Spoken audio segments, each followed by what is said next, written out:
ठीक है।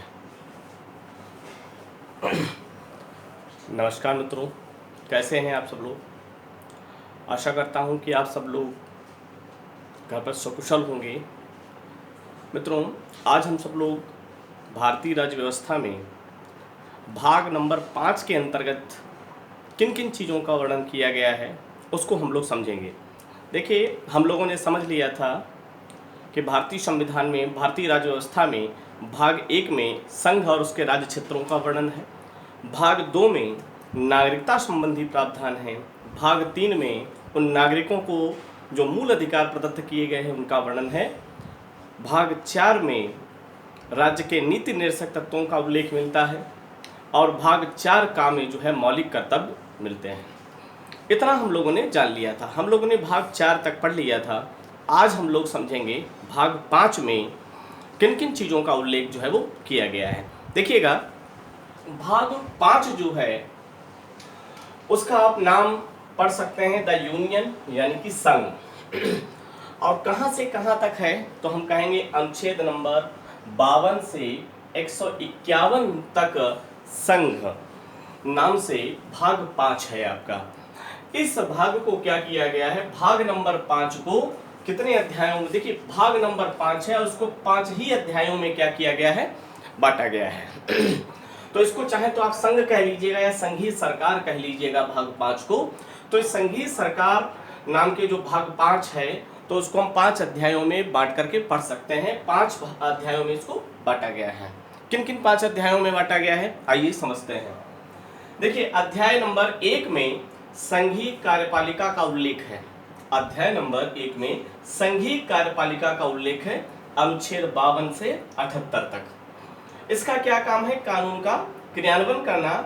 और इसमें कौन कौन लोग शामिल होंगे, भारत का राष्ट्रपति, उपराष्ट्रपति, प्रधानमंत्री, मंत्रिपरिषद और महान्यायवादी जो है, ये संघीय कार्यपालिका के क्या हैं, अंग हैं या अवयव हैं।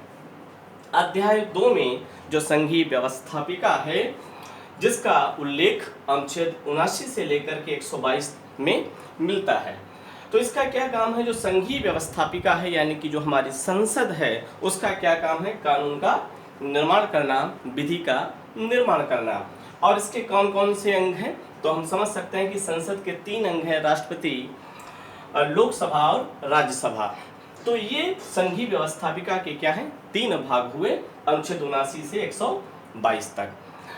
अध्याय नंबर 3 में अनुच्छेद नंबर 123 का उल्लेख मिलता है। अनुच्छेद 122 यहाँ तक हो गया। अनुच्छेद 123 ये अध्याय 3 में उल्लिखित है और इसमें राष्ट्रपति को अध्यादेश जारी करने की शक्ति का उल्लेख मिलता है। बहुत महत्वपूर्ण है कि अनुच्छेद 123 जो है वो किस बारे में बताता है। तो अनुच्छेद 123 जो है राष्ट्रपति को जो है यह अधिकार देता है कि वो अध्यादेश जारी कर सकता है। तो राष्ट्रपति की ये एक शक्ति है अनुच्छेद 123 के तहत जिसमें वो अध्यादेश जारी कर सकता है। देखिए, फिर अध्याय नंबर 4 में क्या चीज उल्लिखित है, न्यायपालिका। अध्याय नंबर 4 में न्यायपालिका का उल्लेख हमको मिलता है अनुच्छेद 124 से लेकर के 147 तक। न्यायपालिका का क्या काम है, कानून की व्याख्या करना। और सर्वोच्च न्यायालय जो है क्या करता है, कानून की व्याख्या करता है।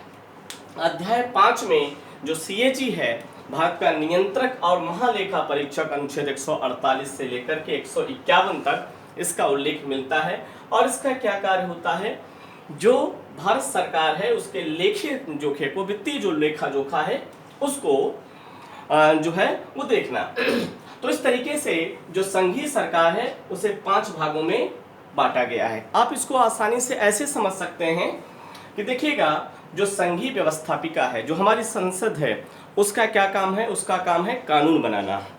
और कानून बनाने के बाद, विधि बनाने के बाद उसको अमल में लाना, ये काम किसका है, व्यवस्था, ये काम जो है कार्यपालिका का है। देखिए, व्यवस्थापिका कानून या विधि बनाएगी और उस कानून को का क्रियान्वयन कौन करेगा, संघीय कार्यपालिका करेगी, जिसमें आपका राष्ट्रपति, उपराष्ट्रपति, प्रधानमंत्री, मंत्रिपरिषद और महान्यायवादी ये आ जाएंगे। तो कानून का निर्माण संघीय व्यवस्थापिका करेगी और जो संघीय कार्यपालिका है संघीय व्यवस्थापिका द्वारा जो निर्मित कानून है उसका क्रियान्वयन करेगी। अब जो कानून बनाया गया है वो कानून जो है आप जानते हैं सही है या नहीं सही है, तो उसकी व्याख्या कौन करेगा? उसकी व्याख्या सर्वोच्च न्यायालय जो है वो करेगा। अध्याय नंबर 4 में न्यायपालिका का उल्लेख 124 से 147 तक मिलता है।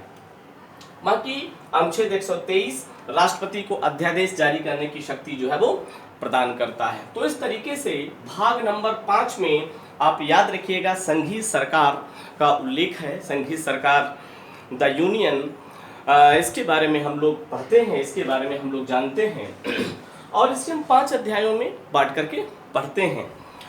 तो आप एक बार इसका स्क्रीनशॉट ले लीजिएगा और इसको अपनी कॉपी में जरूर नोट कर लीजिएगा।